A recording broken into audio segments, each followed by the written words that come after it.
You so welcome once again this evening.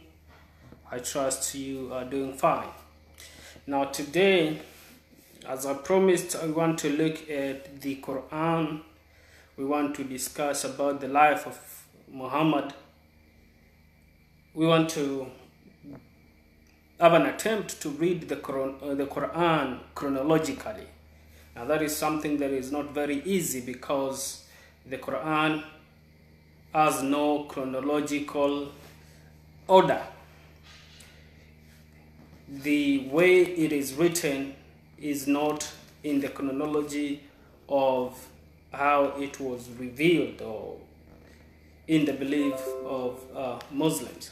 And so what we will attempt to do in this brief moment is to walk you through the Quran, and basically I want to look at the first period of the life of Prophet Muhammad. Now, and you will wonder why I call him Prophet Muhammad despite the fact that I am not a Muslim. I will come into that, but I want to walk together with you. So if you are joining me, thank you so much for being part and parcel of this. Now, when we look at the life of Muhammad, let me give you a brief summary before I come into the topic of discussion today. He is born around 570 AD, 570 in the year of our Lord after Christ. Some scholars have proposed 571, but you know, a majority would go for 570 AD. That's when he is born. Now, he does not say he is a prophet until he is at the age of 40. Now, what happens in between there is very funny. Now, one other thing that I want you to know on the onset as we start this discussion is that we have no way of verifying the information that we have today about the life of Muhammad. We don't have a way of denying them, and we do not have a way of proving that they are true. Why? Because we are reading from Muslim sources. There is nothing written about the Prophet Muhammad's life that is within 200 years of his life. There is nothing. The collection of what we call today the hadith and all that is done around 200 years later after the man is said to have lived and died. And so that is the first attempt of written down, of his story being written down. In fact, the first biography of the Prophet Muhammad by a man called Ibn Ishaq was about 120 years after Muhammad's death. And even that book is not available today. What we have is a rendition of the same by another man called Ibn Hisham, which he authored and edited some of the things that Ibn Ishaq had written. And so we do have a good volume that has been written in English, translated in English by Alfred Guillaume, which is available on Amazon for those of you who may want to read. But without further ado, let me go to my topic today. So Muhammad is born around 570 AD to a man called Abdullah and a lady called Amina. Now, Abdullah did not live to see his son born, and therefore Muhammad was born, his dad already passed on. He lived a few years with his mother, and at the age of 6, his mother passed on, and he went on to live with his grandfather Abdul Muttalib. And at the age of 8, 2 years later, his grandfather also passed on, and the young man was handed over to his paternal uncle by the name Abu Talib. This is the father of Ali. And so Abu Talib raises this young man and introduces him into business, caravans. At the age of around 12, Muhammad is said to have made a trip with his uncle, going all the way to Sham or Syria, and later on back where he met a monk, and all those stories. As I said, these are stories that have been written from Muslim sources, and we have no way of verifying or denying them. So we will go with the story that we have been given. Now, as Muhammad traveled and journeyed, he met Christians, he met the people who practiced Judaism, he met people who practiced other religions, and you know, his own people at these times have been called Waqatul Jahiliyyah, the days of ignorance, worshipped many gods and goddesses at this point. They worshipped Halat, Manat, and Al-Uzza. They had an idea of who Allah is, and they knew that He is the supreme being. For example, his dad, as I said, was called Abdallah, basically meaning servant of Allah, you know, servant of God or slave of Allah. Therefore, they did have an idea of who Allah was even before Muhammad comes into scene. But so what we see is, we are told that Muhammad at this time began to, you know, was a young man that was very faithful. In fact, his own people used to call him as-Sadukul Amin, the faithful, the truthful, and faithful.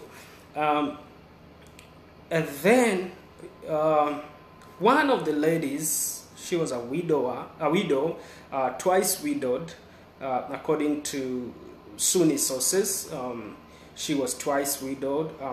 Some Shia sources deny this, and they have their own version of how old she was and all that. But according to traditional Orthodox Sunni acceptable belief, is that she was 40 and the Prophet Muhammad at this time was 25 years old, and she proposed, rather sent a delegation to propose to this young man, and they got married, and for the next 25 years they lived a very happy marriage. And I will dedicate a day to talk about the marriage of Aisha and Khadija bint Khuwaylid. That's a different topic altogether, and I got a lot of things to say about that, and about a man called Waraka bin Nawfal. Anyway, so he gets married, and he has a very healthy relationship, as I would say it. And according to Sunnis, he goes ahead to bear about 5 children, including Zainab and Rukaya, and most of all Fatima. Later on, who was to become the wife of Ali and the mother of Hussein and Hassan. Now, I want to bring you together with me so that you get to know what I'm talking about. I'm attempting to look at the chronological study of the Quran. Now, at the age of 37, 38, Muhammad now began to seclude himself. He would leave home and go about 2 miles away from home, away from Makka, to the caves of Mount Hira, Jabal Hira. And at these caves, he would, you know, attempt to seek the religion of Abraham. He would attempt to meditate. Now, we have a lot of questions to ask about this, but I will not be asking those questions today. In fact, as far as, you know, what kind of religion or faith Muhammad was practicing at this time in the Mount Hira. But what we know is that he used, you know, to carry along with him food that he would eat, or rather he would eat and drink during this stay in the caves, for the time that he was in the cave, and then later on he would go back home. Now, during such time, when he had approached his 40th birthday, it is said that in the month of Ramadan, Now that tells us that Ramadan was there before Islam. Ramadan was there before Muhammad. So in the month, one day during the month of Ramadan, which is the 9th month in the Islamic calendar, Muhammad was at this cave of Hira meditating at night. And then, whether it is in a vision, whether it is in a dream, some narrations talk about that these things were happening in the dream, but some of it talk about the happenings being happenings that came in a reality. So one of these nights, it's called the night of power, Jibril came down. Jibril, they say, is the angel Gabriel. And so he comes down and he presses Muhammad, telling him, Akara. And Muhammad says, I do not know how to read. He presses him again, second time, says, read. And Muhammad says, I do not know how to read. And the third time, until Muhammad felt as if he was being choked, as if he was dying. And he repeats the very words that this creature was saying. And this being then lets him go. And Muhammad comes down from the cave and is perplexed, and he doesn't know what has happened to him. He is in fear. And during this time, this being reads to him or causes him to recite what we find today in chapter 96, Surah Al-Halaq, verse 1 to 5.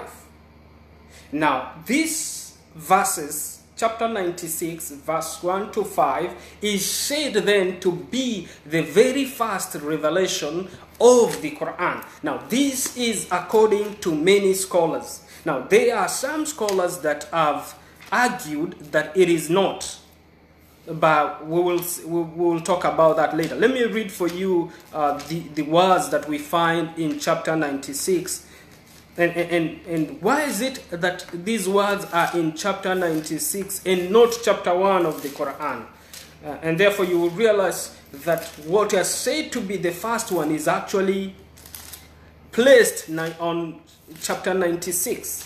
So it is very hard for us today then to read or to reconstruct a chronological reading of this Quran, because it is something that is not possible. Some Muslims have attempted to do it, but it is not possible. There has never been a clear, conscious agreement among Muslim scholars and even Western scholars on exactly the chronological order of the Quran, because some verses would be revealed this, some verses would come this, and it's very hard. Let me read this. So this being pressing Muhammad says, proclaim or read, recite in the name of your Lord and cherisher, who created man out of a mere leech like clot of congealed blood. Proclaim, and your Lord is most bountiful. He who taught man by the use of the pen, taught man that which he knew not. So these verses, then Muhammad, having recited them as the angel pressed him, at this point he doesn't know whether it is an angel, he doesn't know who this being is. This being has not introduced himself. In some sources it says that as Muhammad came down from the Mount of Hira, he felt sick, he felt in anguish, he felt perplexed, not wondering what is this that was happening to him. And so he comes down and goes and narrates this story to his wife, Khadija. And Khadija listens to her husband and he tells her, I fear that the demons, that the jinns have come and they possessed me. And the wife says, no, do not fear. Do not fear. That cannot happen to you. You are a good man. You help the poor. You do this and this. That thing cannot be, the devil, the demons and the jinn cannot be able to mislead you. You are a good man. Wallahi, in the name of Allah, I believe you have become a prophet. But then, she doesn't know who this person is. And so, how does she know that it is an angel? Well, it is said that as Muhammad came down, now these narrations are different in the way they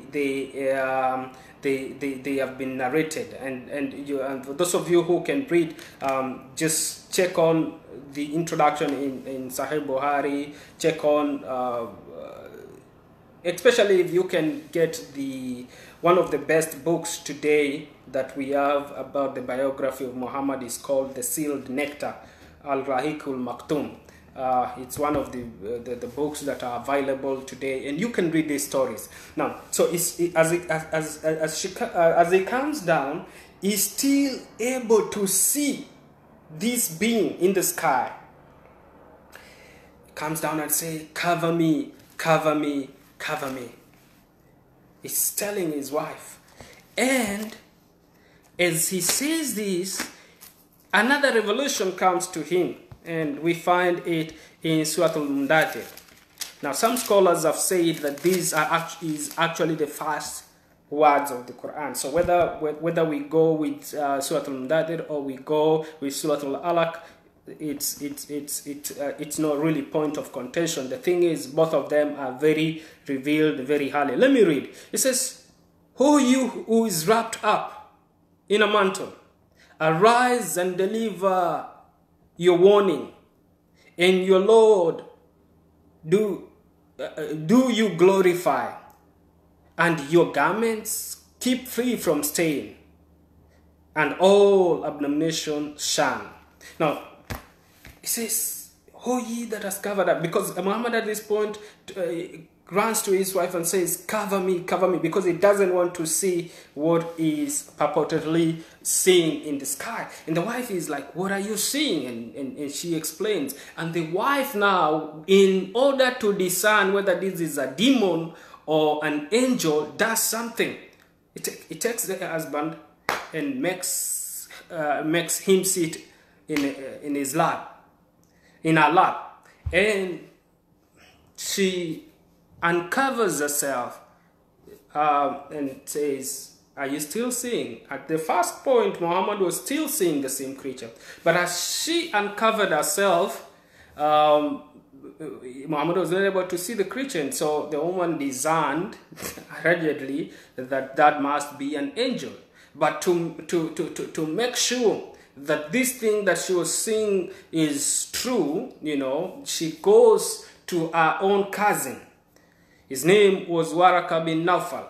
Now, Waraka bin Nawfal is a very important figure for you to understand. He was a Nestorian Christian, according to Muslim sources. In fact, at this time, this old man is said to have been writing portions of the Injil from the original Hebrew, or rather Aramaic, into the local dialect of Arabic. In other words, the Injil was actually there before Islam. And it was being written into Arabic, at least by this Nestorian Marianite, Waraka bin Nawfal. Now, Waraka bin Nawfal is an old man at this time. There are 4 people, and I will come to talk about that. In the days of prior to Islam, in the days of Waqatul Jahiliyyah, in the days of ignorance, who decided they were going to abandon the idol worship and seek after the religion of Abraham. And among them was Waraka bin Nawfal, who ended up becoming a Christian. So this Muhammad, not knowing what was happening, his wife runs to this man. He was known for his wisdom. He's an old man, a pious man, and asked this Christian a bet, though he was Nestorian. He asked him, narrates the story that the husband has told her, and he tells her, go and bring him in. So Muhammad is brought to Waraka bin Nawfal. Waraka listens to this guy, and he tells him, that which you saw is Namus. It is the messenger, the Namus that appeared to Musa. It is the messenger that appeared to Isa and the other prophets. Proclaim yourself as a prophet. Go proclaim yourself as a prophet. And how I wish I would live to see how you change your people, and they will persecute you, blah, blah, blah, blah. He tells him a lot of stories. Make it short. Muhammad, from that point now, believes he has become a prophet. And then he continues to see this being a number of times, and then Waraka bin Nawfal passes on. And then something happens. Revelation stops. He no longer sees Jibril. He no longer sees that purported angel. At this point, Muhammad attempts to kill himself. He goes into the cave, into an hill, and tries to plunge himself down and die. But then every time he attempts to kill himself, he sees this being in the sky. Now, having given you that background, let me now take you to the first revelations. So when he receives the first revelation of chapter 96 and chapter 74, Muhammad in secrecy begins to proclaim Islam. His message is simply, there is only one God that is supposed to be worshipped. His people are worshipping many gods and goddesses. They are polytheists. They are immersed in the worship of many gods. In fact, prior to his birth, his grandfather made an oath to Hubal, the god that he used to worship. His grandfather, in fact, died as a mushrik. Now, the story of Abdullah's birth is something that we would and Abdullah is Muhammad's father, we would attempt to talk about in a different day. But anyway, suffice it to say that they worshipped so many gods and goddesses. And so Muhammad comes around and says, we must stop the worship of these many gods, and we must worship Allah alone. And so what happens is he begins to proclaim his message in secrecy. Chapter 26, allow me to read that. Chapter 26 and verse 214. At this point, he is told something. Surah 26 and verse 214. If I can get it and read it to you. And if you can also follow along with me, you can read this. It says, and admonish your nearest kinsmen. So Muhammad begins to talk to his own. He is an Arab. He's an Arab by tribe. His clan is called Banu Hashim. And so he begins to talk to his own people. And his own people rebuke him.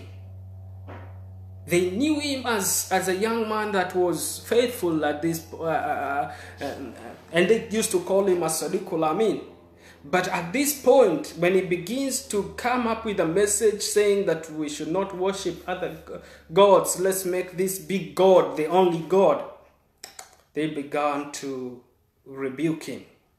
Now, even his own kinsmen, he had an uncle who did not believe in him. So what happens at this point? They begin to oppose him. But as the Muslim followers, as he begins to have a few followers, especially among the slaves. Now, the first Muslim on earth was his wife, Khadija, and then his children, and his adopted son, Zaid, and Ali bin Abi Talib. These are the very first Muslims that received Muhammad's message. But what happens is, that later on, as persecution began, what we see is at this time Muhammad was persuading people using wisdom, using words of encouragement. He was basically using the message of adoration, trying to bring them closer to him. But then the response of his own people was to persecute him even more. And that's why I was looking at this and saying Muhammad, the persecuted prophet. So at this point, when Muslims are persecuted, they turn to Christians. They turn to Christians for help. When there was a lot of persecution in Makka, they ran to the Christian kingdom of Ethiopia, led by a man called Najash. He received them. He embraced them. They protected them.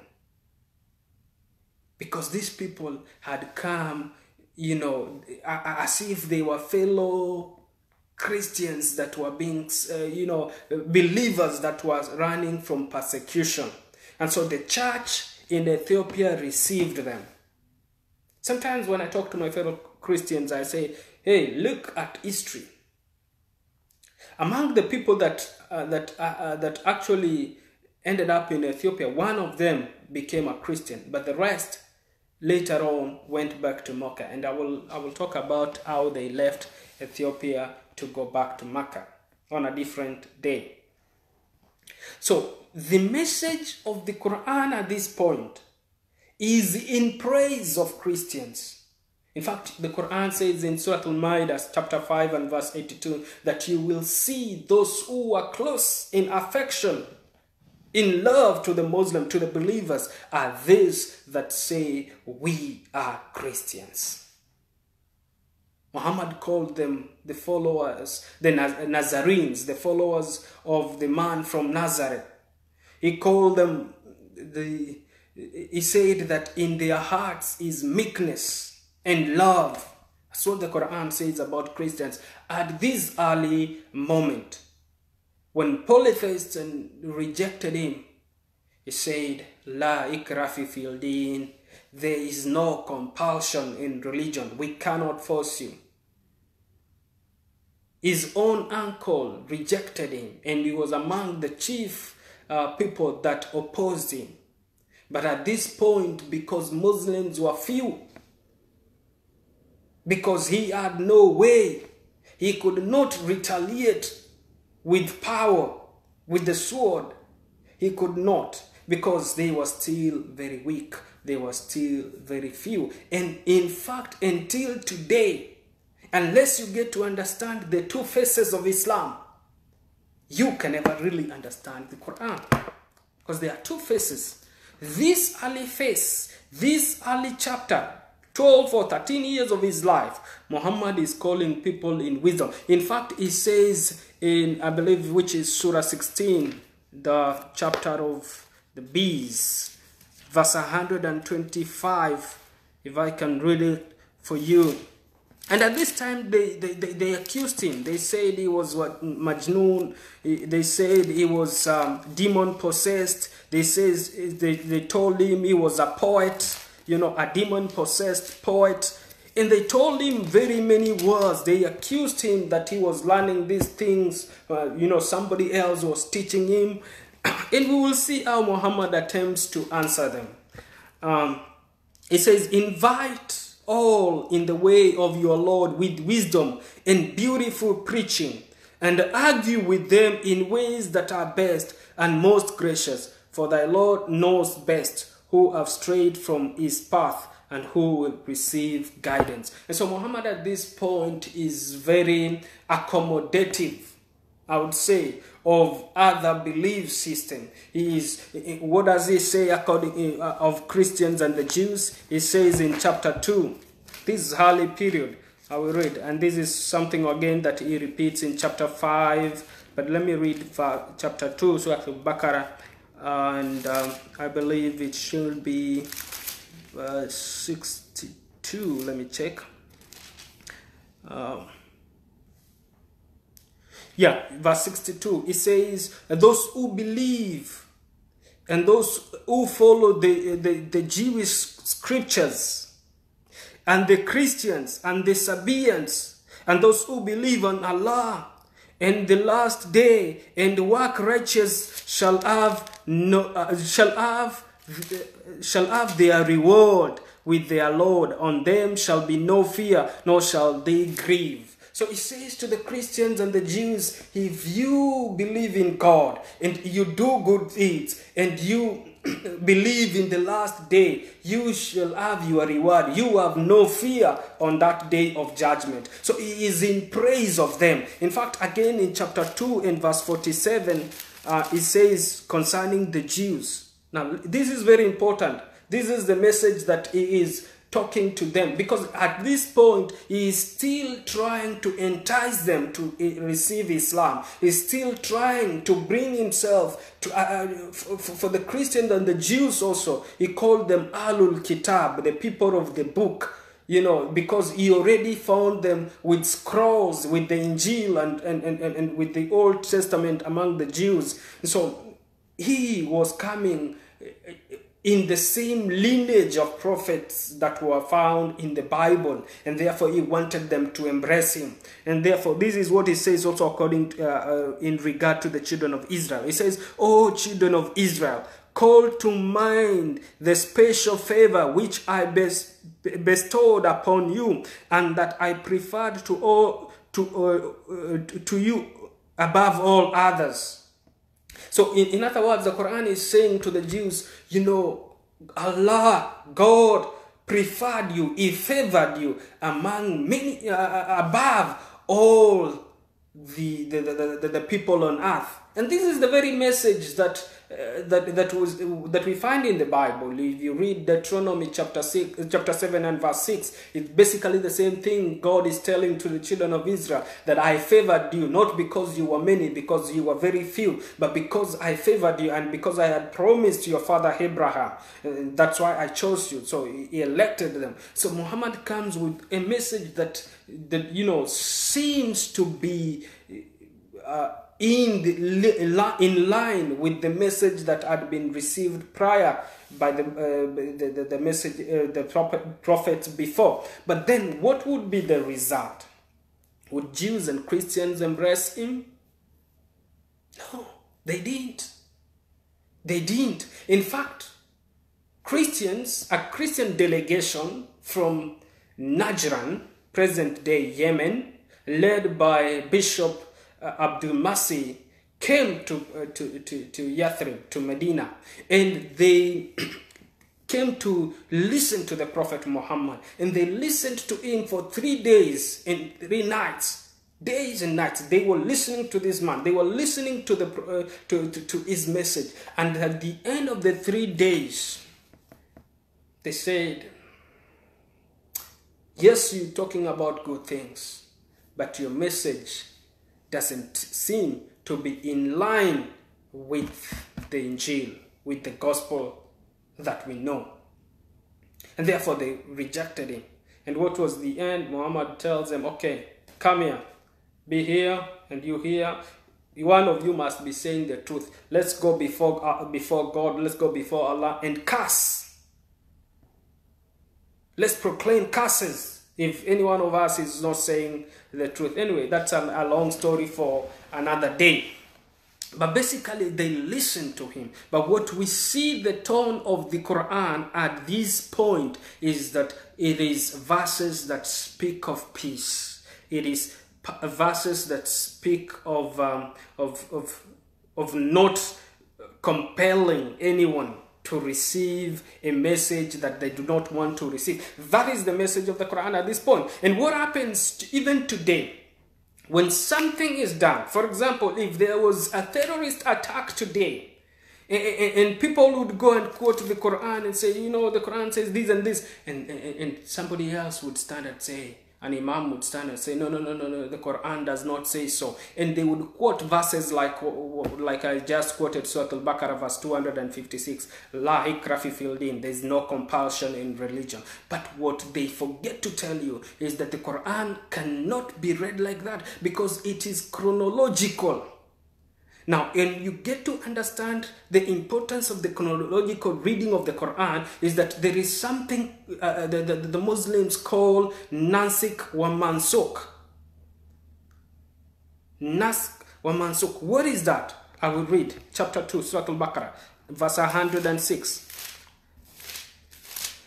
And I don't want to make this very long. I will come and talk part 2 about the later 10 years of Muhammad.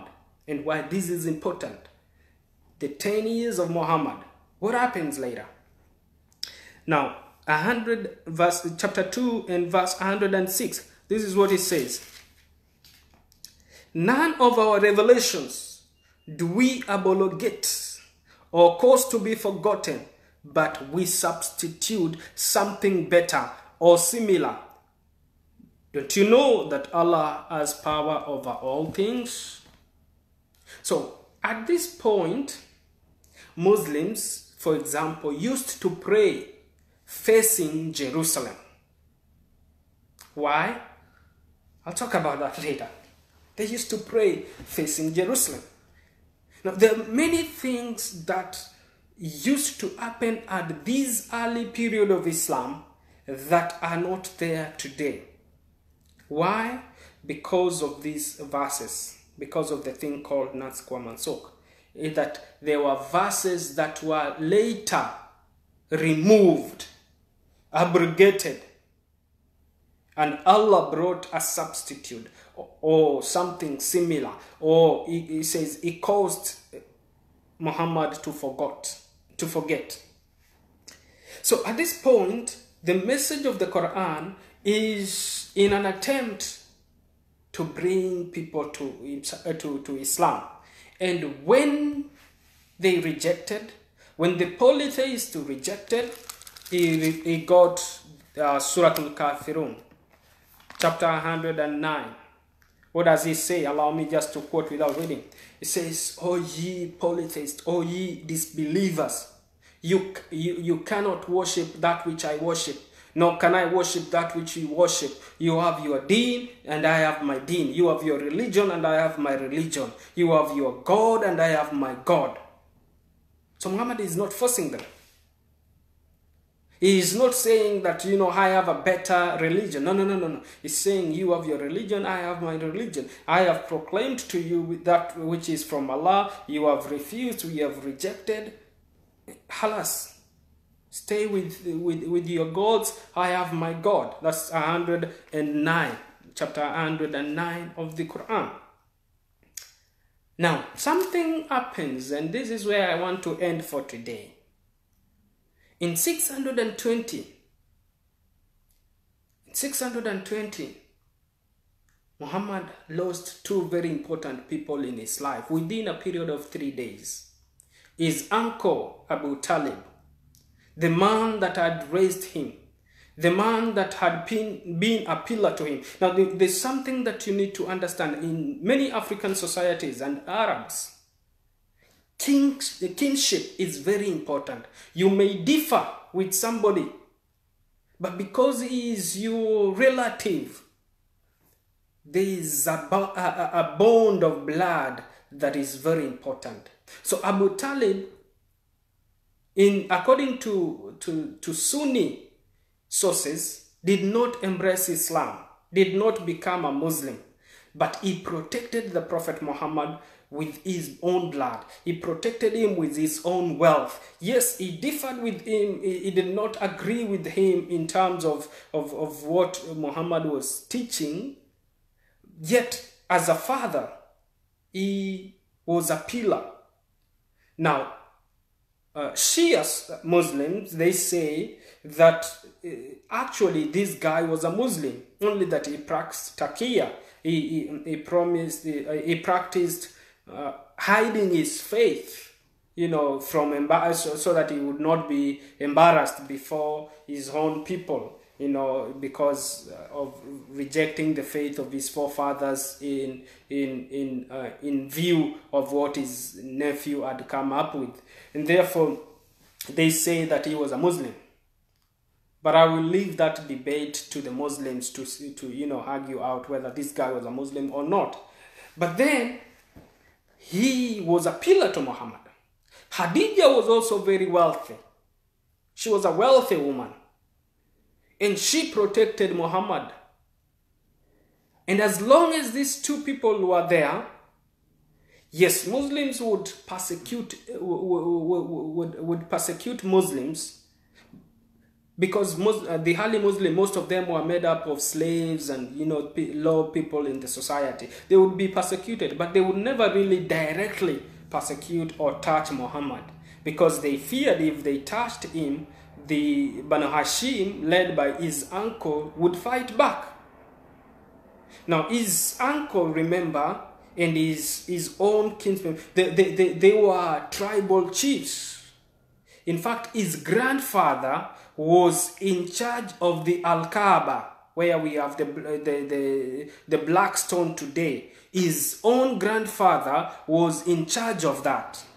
He was a custodian of the keys way before Muhammad is born. And in fact, the morning that Muhammad was born, we are told that the grandfather took this young man, entered with him into the Al-Kaaba, and prayed for him before his goddess or god Hubal, and many other gods that he used to worship. His grandfather Abdul Muttalib was the chief custodian, in fact, of the keys of the Al-Kaaba. And therefore, these are things that had been handed down to the young man Muhammad. Now, I believe you're still together and you're seeing where I'm coming from. So his uncle does not receive Islam, but then he is a protector. Within 3 days, when his wife dies and his uncle dies, that is called the year of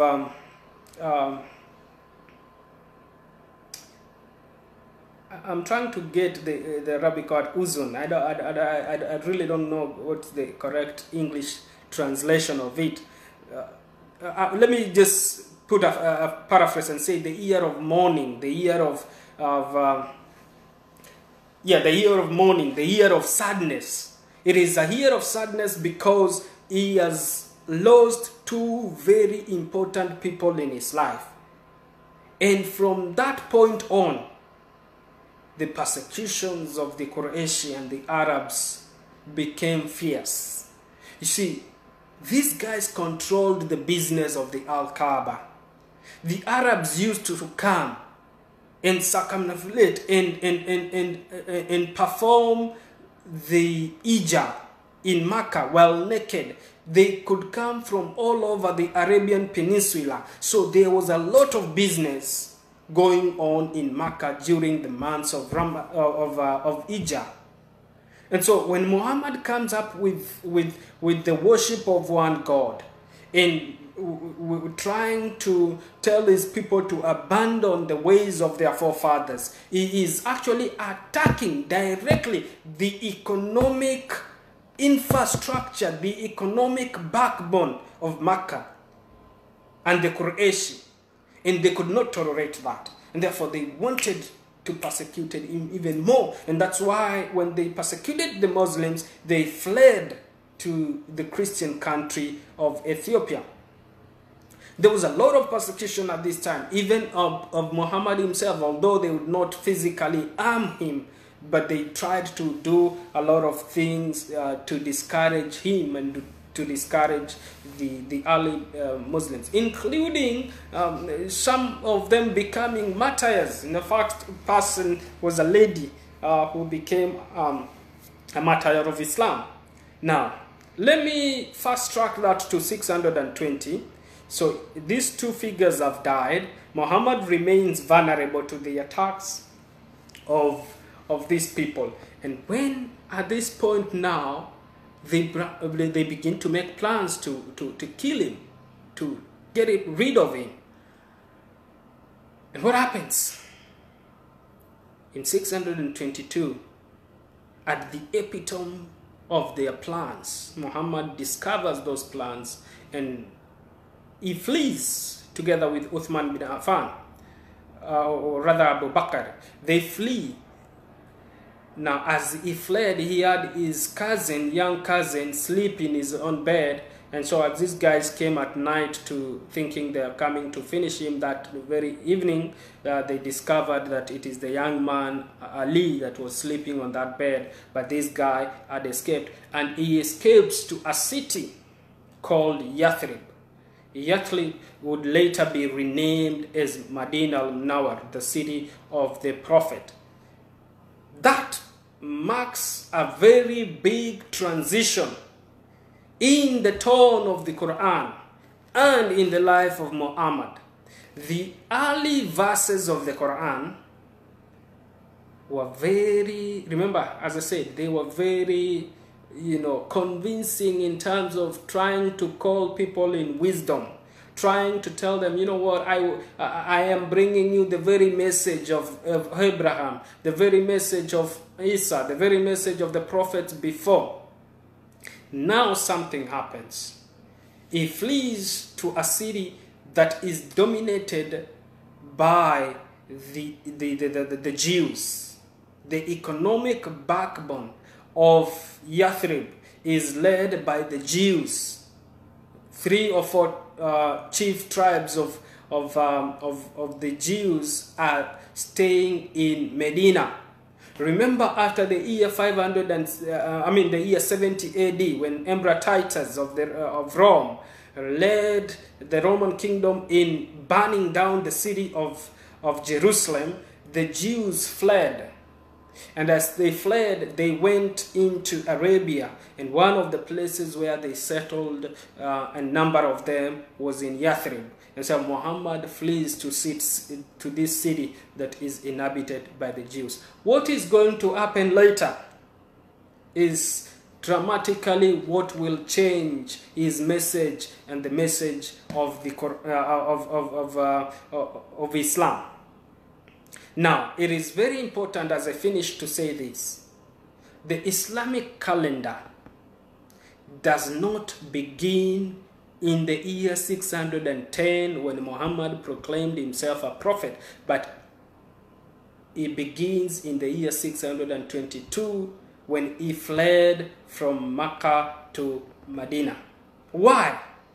Why do Muslims begin their calendar from Medina and not from Mecca? Why? If the 13 years of his prophets were important, why is it that Muslims begin the calendar from his fleeing from his motherland to Medina?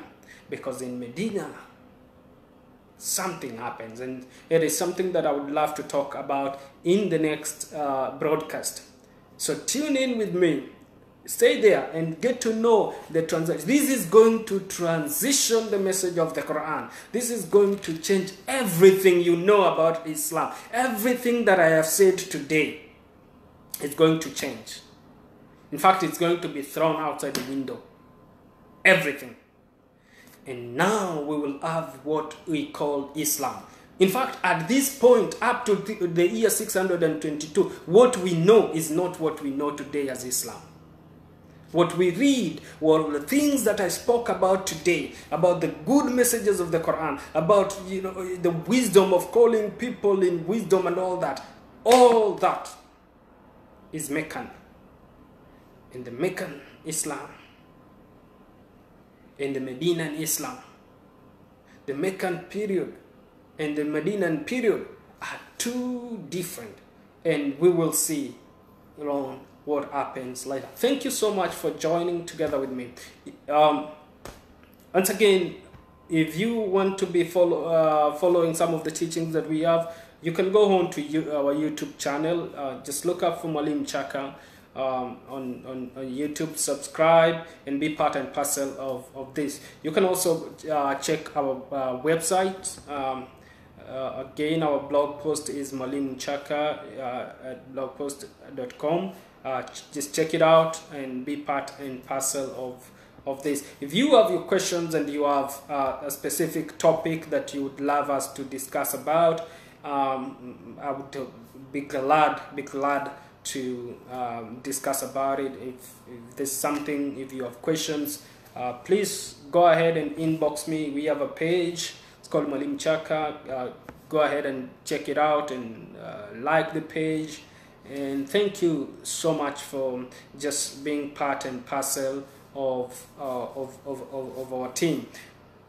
Lastly, may I say, the Muslims, my Muslim friends that have requested for a debate, Abdurrahman, I hear you, and I think we will do a dialogue together. We've done dialogues before, and I'm still open. And if you are also wanting to discuss on a specific topic, anything that ranges, as I said, I am a Christian, and therefore my discussions have a bias towards that, because as a follower of Christ, I'm reading these things from the lens of a Christian, and therefore I would really love to discuss these things with you. As I said, we cannot be silent anymore. Somebody has got to tell the Muslims that unless you receive Jesus Christ, you are dying in your sin.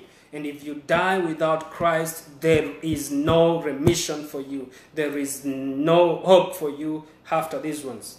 And one thing I always attempt to do is to go back to the original sources and attempt as much as we can to say that which is true. If something is not there, do not just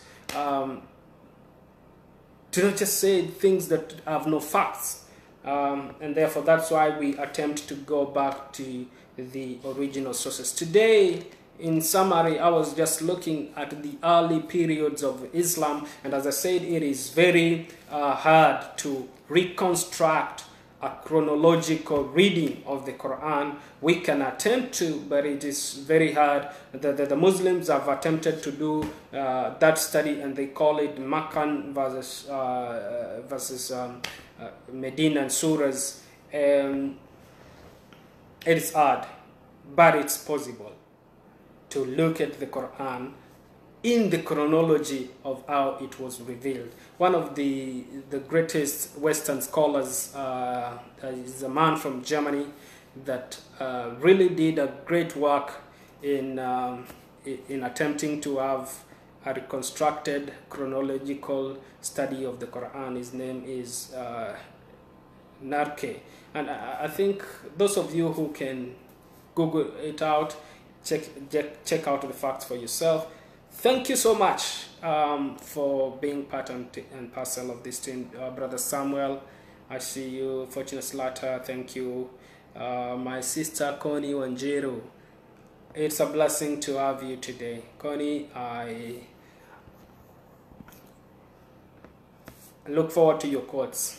Thank you everyone else that has been part and parcel of this broadcast today. God bless you, and may He richly reward you. Amen.